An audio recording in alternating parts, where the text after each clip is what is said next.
ditë jo rëndëm për shkak të mbulimit sistematik që do të gravitosh nga një qendër në qendrën tjetër, deri tani në shikimin tonë si gazetarë. Si ishte trendi, mbarvajtja e votimit, shkoi çdo gjë në rregull, me cilat informata operon dhe nga ku po paraqitesh aktualisht? Për momentin jemi tek shkolla Qami Batalli këtu në Prishtinë. Qytetarëve po ju kanë dhënë vërtetimin me injeksor për të votuar.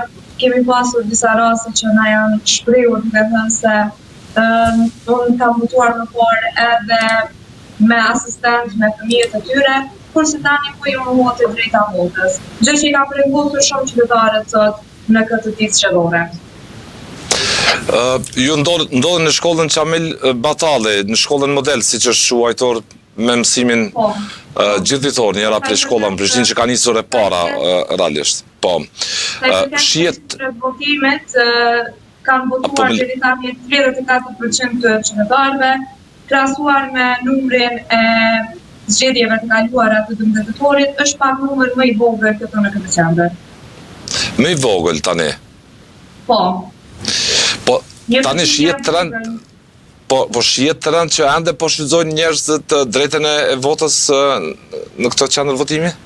Po e shfrytëzojnë minutat e fundit që kanë mbetë, ende po ka qarkullim të njerëzve, edhe pse pak numri është më i ulët tani. Në qendrën ku je, ke biseduar me shefin e kësaj qendre? Apo? Po, kemi biseduar, po.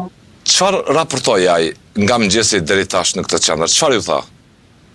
Po në përgjithësi, situata këtu në këtë shkollë ka shkuar mjaft mirë. Vetëm siç e ceka edhe më parë, vetmja brengja qytetarëve ishte se e drejta e votës ishte me vërtetim mjekësor për persona që kanë disa probleme shëndetësore ose aftësizuara. Ishte i shprehur në numër të madh ky numri i qytetarëve, ishte numri i madh që kishin kësi probleme, ke informacione? Po tani të gjitha ata që janë mësuar me votu me asistent, tani po e kanë pak probleme të vërtetimin mjekësor, siç e cekën edhe këto personat adekuat. Antigona, vazhdo në njërin prej klasave të lutem ku ndodhen komisionerët, antarët e komisionit komunal zgjedhor aty, ata që e garantojnë mbarvajtjen e këtij procesi, të shohim ç'po bëjnë, janë të lodhur, si është gjendja atyre, duket që janë në përfundim e sipër, u ka mbaruar puna, nuk ka fluks të qytetarëve që po votojnë aktualisht në këtë klasë. Duken të lodhur ditë gjatë. Po natyrisht zgjedhjet këtë punë kanë, nuk përfundojnë zgjedhjet brenda një orari administrativ tetorësh, por nuk ndodhin zgjedhjet